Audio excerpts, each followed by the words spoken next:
তালিবান জঙ্গিদের আচমকা হানায় এবার প্রাণ হারালেন অন্তত ২৫ জন আফগান সেনা। জখম হয়েছেন বেশ কয়েকজন। এছাড়াও ৭ জন সেনাকে অপহরণ করে নিজেদের সঙ্গে নিয়ে গিয়েছে ওই তালিবানি জঙ্গিরা।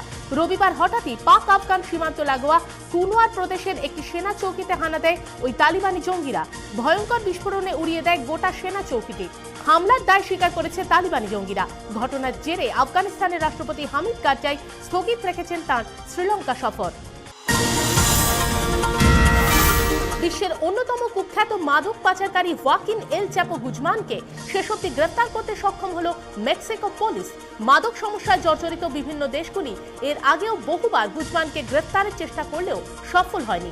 সম্প্রতি আমেরিকার পক্ষ থেকে গুজমানের মাথার দাম নির্ধারণ করা হয়েছিল $৫০ লক্ষ। এবার মেক্সিকান পুলিশ সেই কুখ্যাত মাদক পাচারকারীকে গ্রেফতার করায় বড়সড় ধাক্কা খেল বিশ্বের মাদক পাচার চক্রগুলি। চীনের বিরুদ্ধে এবার জলসীমা লঙ্ঘনের কঠোর অভিযোগ আনল জাপান।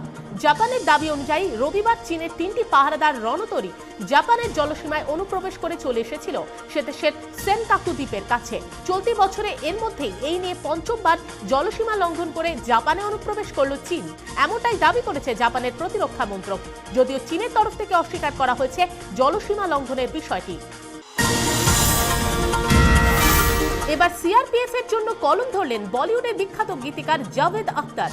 দেশের বৃহত্তম আধা সামরিক বাহিনীর ৭৫ বছর পূর্তি উপলক্ষে দেশাত্মবোধক এক গান লিখেছেন তিনি। গানটিতে সুর দিয়েছেন রাজু সিং এবং কণ্ঠ জাভেদ আলীর।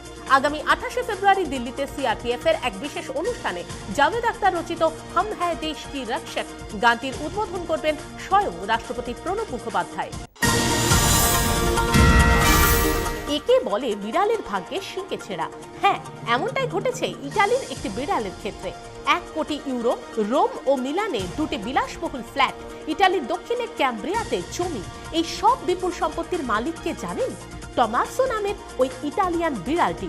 ইটালির এক কোটিপতি নিঃসন্তান বৃদ্ধা মারিয়া আন্তুসা তার মৃত্যুর সময় উইল করে তার যাবতীয় সম্পত্তি দিয়ে গিয়েছেন তার আদরের বিড়াল টমাসোকে।